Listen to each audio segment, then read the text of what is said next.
ingeniería del ocultismo. Parcialmente lo van a ir haciendo. La Iglesia va a abandonar el Antiguo Testamento porque ya no lo pueden defender más.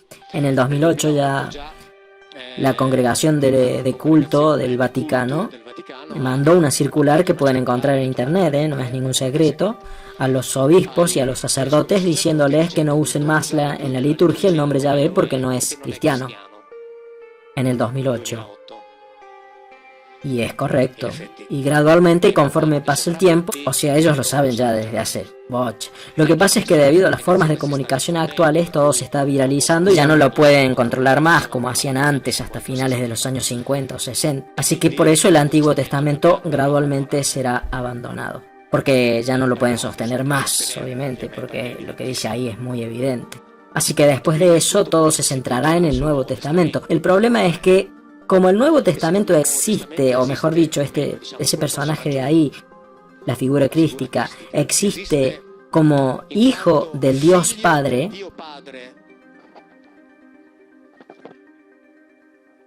que es el Dios del Antiguo Testamento, y existe porque fue enviado enviado para reparar el daño mortal provocado por el pecado original. Pero si en el Antiguo Testamento no existe el Dios Padre, no existe el pecado original, Jesucristo entonces... O sea, es inútil negarlo. Si no existe lo otro, no existe esto. No se puede decir, bueno, abandonemos eso y centrémonos en esto. Centrémonos en esto si la gente continúa sin pensar. Pero si pensaran no se podrían centrar ni siquiera en esto. Lo que no quiere decir que eso que está escrito ahí, o sea, lo que dice Joshua ben Yosef, no sea que entre otras cosas nosotros lo llamamos Jesús, pero deberíamos llamarlo Josué, como yo lo llamo en mi libro, porque él se llamaba Josué, como todos los otros Josué de la Biblia. Pero si lo llamamos Jesús, al menos parece que fuera el único, pero no, se llamaba Josué y se acabó. Jesús es la latinización, pero a todos los demás los llamamos Josué y a él casualmente lo llamamos Jesús. No, él se lo llamaba Josué como todos los demás. Así que si este Josué existió, yo, digamos así, estoy entre los que piensan que puede ser que haya existido. Pero no hay ninguna prueba histórica, que quede claro. Por eso digo que estoy entre aquellos que piensan que puede haber existido. Porque incluso los llamados autores romanos que hablan de ese grupo no hablan de él. Hablan de los cristianos, es decir, de una secta que tenía como jefe a uno que llamaban el Cristo. Pero cuando Tácito habla de esta secta, él la llama superstición. Lo que quiere decir que él es el primero que pensaba que no existió, porque de otra forma no lo hubiera definido como superstición. Por lo que no hay ninguna prueba histórica. Pero yo estoy entre aquellos que tienden a pensar que ese rabino judeo-mesiánico, antirromano, sí existió. Después sobre eso se construyó, gracias al pensamiento griego, platónico y neoplatónico, particularmente la conocida figura crística. Y para construir la figura crística la conectaron con un Dios Padre del Antiguo Testamento, donde no es mencionado, y le dieron como justificación el pecado original que no existe.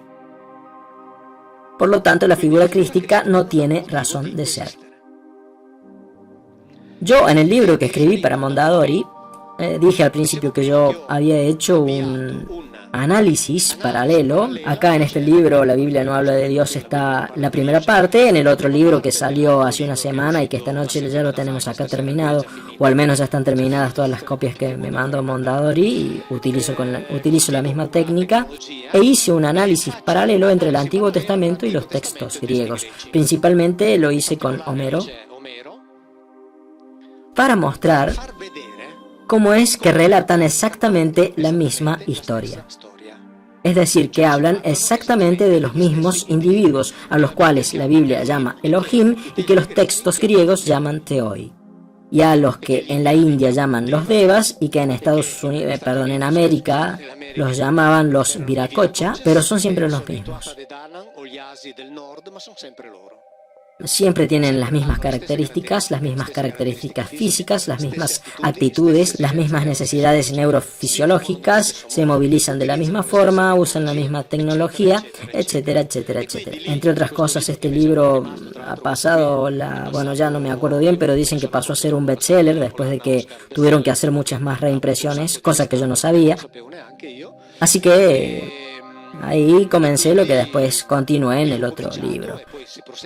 Repito que fue publicado hace unos días atrás. Precisamente para mostrar cómo los pueblos antiguos contaron todos en realidad la misma historia. Y si se aplicase a la Ilíada y a la Odisea la misma metodología, es decir, la misma categoría exegética y filológica que se le aplicaron a la Biblia, podríamos crear el monoteísmo homérico. Pero por fortuna nunca se le ocurrió hacer algo como eso a un teólogo, porque de lo contrario estaríamos acá ahora discutiendo sobre la teología homérica. Pero por suerte no se le ocurrió eso a ninguno, por lo cual nos limitamos a hablar de la teología bíblica, pero las historias son iguales.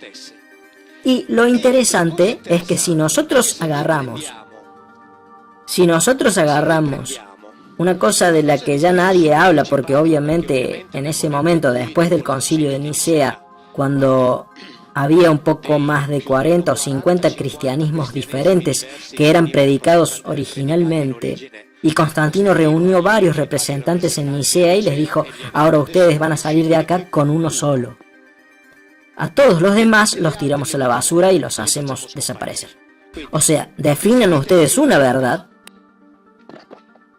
no me importa cuál sea, elíjanla ustedes, y a todas las demás las vamos a declarar heréticas y las vamos a hacer desaparecer. Y por votación eligieron la que creemos ahora, es decir, la que se enseña.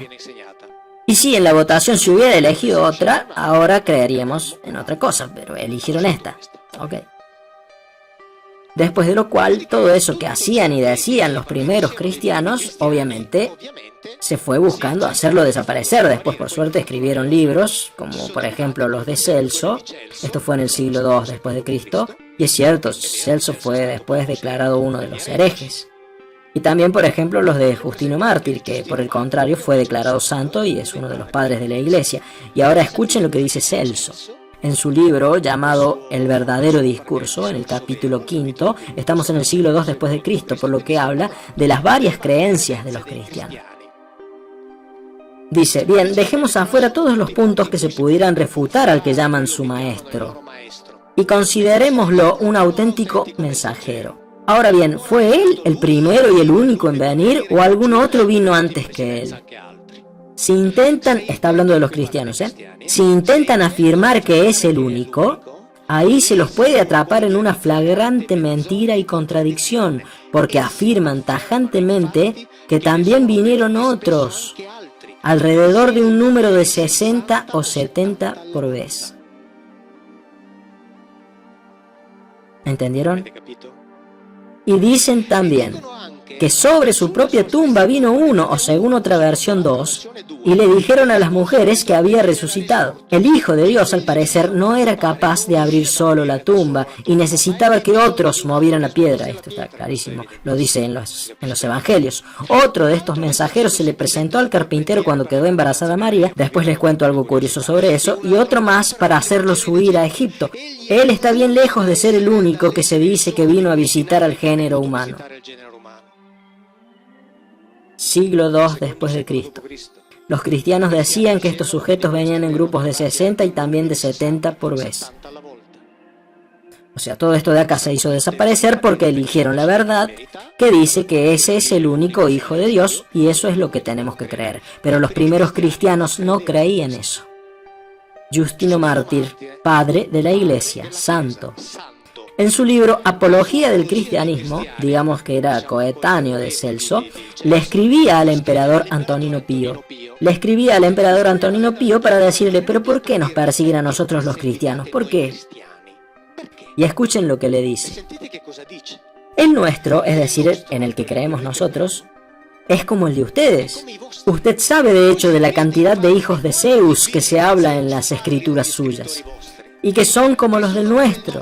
Hermes, que es el intérprete de Logos, Asclepio, que curaba, Heracles. Después, alguno intentará reprobar el hecho de que fue crucificado, aunque también esto es algo común entre los hijos de Zeus, que nombré al principio. Después, el que digamos que nació de una virgen, aunque esto también sea para vosotros algo común con la historia de Perseo.